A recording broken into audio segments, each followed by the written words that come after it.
লিটন দায়িত্ব নিয়ে লাল সবুজের বাংলাদেশকে বদলে দিতে চান ক্রিকেটে। এদিকে লাল সবুজ বদলে যেতে শুরু করেছে ফুটবলে এবং গতকাল বাংলাদেশের ফুটবলে ঘটে গেছে আরও একটা দুর্দান্ত ঘটনা।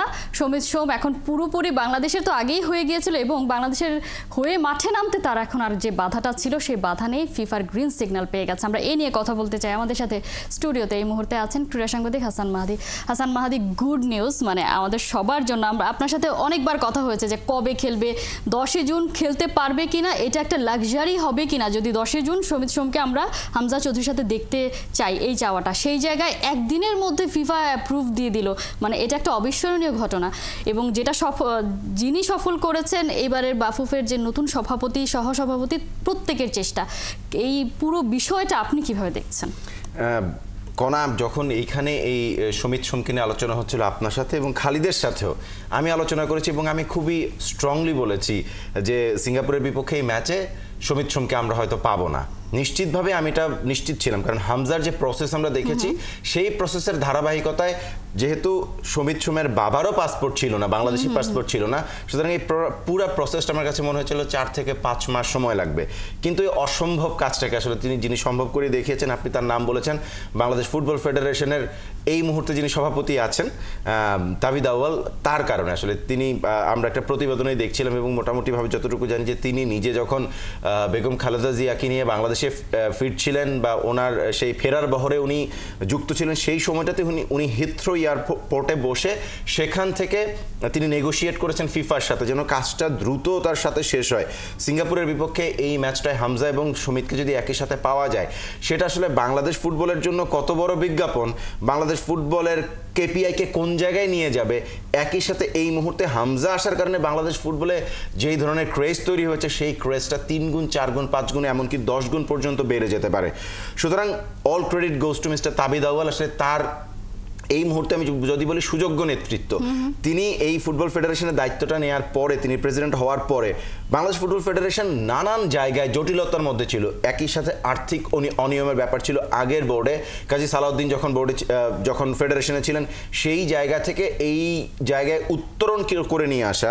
তিনি তো একটা আর্থিক কেলেঙ্কারির বোর্ডের সভাপতি হতে চান নাই, তিনি চেয়েছেন তিনি এমন একটা বোর্ডের সভাপতি হবেন যেটা ফিফার কোনো ধরনের কেলেঙ্কারির বাইরে থাকবে, মানে ফিফার কাছে তাদের কোনো কেলেঙ্কারি রেকর্ড থাকবে না। সেটাকে তিনি ঠিক করেছেন, ঠিক করে এই দায়িত্বটা নিয়েছেন এবং সেই দায়িত্বটাকে কত ডায়নামিকভাবে এগিয়ে নেওয়া যায় সেই কাজটা তিনি করে দেখিয়েছেন এবং এখনও করে যাচ্ছেন। একটার পর একটা সাকসেস আপনি দেখেন। তিনি বাংলাদেশ ফুটবল ফেডারেশনের যে ডিজিটাল টিম করেছেন, তিনি যেভাবে তার কমিটিটা সেট করেছেন, সব দিক থেকে আপনি ডায়নামিকটা দেখতে পাবেন বা তাদের ডায়নামিজমের উইংগুলা কিভাবে ছড়িয়েছে। একটা সময় বাংলাদেশ ক্রিকেট বোর্ড ফুটবল ফেডারেশনের দিকে চেয়ে হাসতো এবং আমরাই আসলে কম্পেয়ার করতাম, আমরা ক্রীড়া সাংবাদিকরাই কম্পেয়ার করতাম যে কোথায় বাংলাদেশ ক্রিকেট বোর্ড আর কোথায় ফুটবল ফেডারেশন। টাকার জন্য হাহাকারে তারা মরে যেত। এখন দেখেন বাংলাদেশ ফুটবল ফেডারেশনের যেই ব্র্যান্ডিংটা শুরু হয়েছে, হামজা আসার পরে মানুষের দৃষ্টিভঙ্গি যেভাবে পরিবর্তন হয়েছে এবং যেভাবে আসলে বাংলাদেশ ফুটবল এগিয়ে যাচ্ছে, এই এগিয়ে যাওয়ার প্রথম স্টেপটা আসলে তাবিদ আউয়াল নিয়েছেন এবং তার সাথে আপনি ফাহাদ করিমের নাম বলতে পারেন। ভেরি গুড বিজনেস মাইন্ড, তিনি খুব ভালো করে জানেন ফুটবলও তো একটা বৈশ্বিক গ্লোবাল স্পোর্টস হচ্ছে সবচেয়ে প্রিমিয়াম গ্লোবাল কন্টেন্ট, যেটাকে আপনি সবচাইতে প্রিমিয়াম ওয়েতে বিক্রি করতে পারবেন।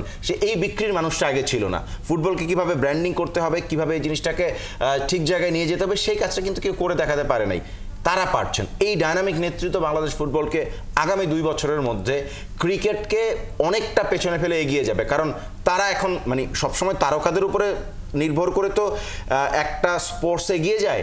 সেই জায়গায় ক্রিকেটের তারকাদের পতন শুরু হয়েছে আর ফুটবলের তারকার জন্ম হওয়া শুরু হয়েছে।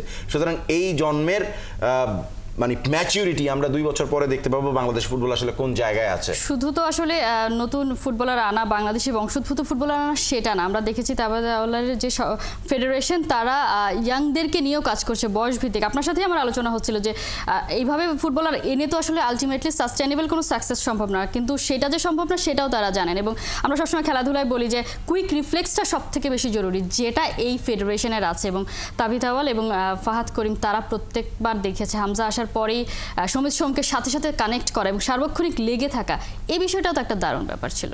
হামজাকে তো নিয়ে হামজা খেলেছেন বাংলাদেশের জার্সিতে। এখন দেখেন ইংল্যান্ডের ফুটবলে তাদের মানে সেকেন্ড টায়ারেই আসলে বাংলাদেশের হামজা চৌধুরীর কথা হয়, আমরা তাদের ম্যাচ দেখি। এখন আমরা শেফিল্ডের খেলা দেখার জন্য বসে থাকি যে কখন এই খেলাটা হবে, এবং ইংল্যান্ডে বাংলাদেশের নাম উচ্চারিত আমরা এখন হচ্ছে। ক্যাভালরির ম্যাচও দেখি সকাল এক্স্যাক্টলি, ক্যাভালরির ম্যাচও আমরা দেখি সমিত সোমের কারণে, এবং এই সমিত সোমের কারণে কানাডিয়ান ফুটবলেও বাংলাদেশের নাম ভিন্নভাবে উচ্চারিত হবে। এখন সমিত সোম, হামজার মতন তারকারা বাংলাদেশ ফুটবলে বা বাংলাদেশের জার্সি গায়ে দিয়ে যখন মাঠে নামে, বাংলাদেশের বিভিন্ন প্রান্তে এইজ লেভেল থেকে শুরু করে ওইসব দেশের পাইপলাইনে বা ইউরোপ আমেরিকান কালচারে বড় হয়ে ওঠা ফুটবলাররা, তারাও কিন্তু এই জায়গায় অনুপ্রেরণা পাবে যে হ্যাঁ, আমি আমার মাদারল্যান্ডের জন্য জার্সিটা পরবো, অথবা আমি আমার ফাদারল্যান্ডের জন্য জার্সিটা পরবো।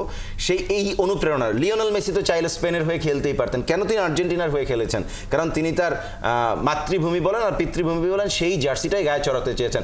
এমন অনেক বাংলাদেশি ফুটবলার একটা সময় এইভাবে চিন্তা করবে যে না, যেই দেশে আমি বড় হয়েছি, যেই দেশের আলো বাতাসে আমি ফুটবলটা শিখেছি, এই দেশের জার্সি না, আমি আমার ফাদারল্যান্ড অথবা মাদারল্যান্ড, মাতৃভূমি অথবা পিতৃভূমির জার্সিটা, বাংলাদেশের জার্সিটা পরে বা লাল সবুজ জার্সিটা পরে মাঠে নামতে চাই।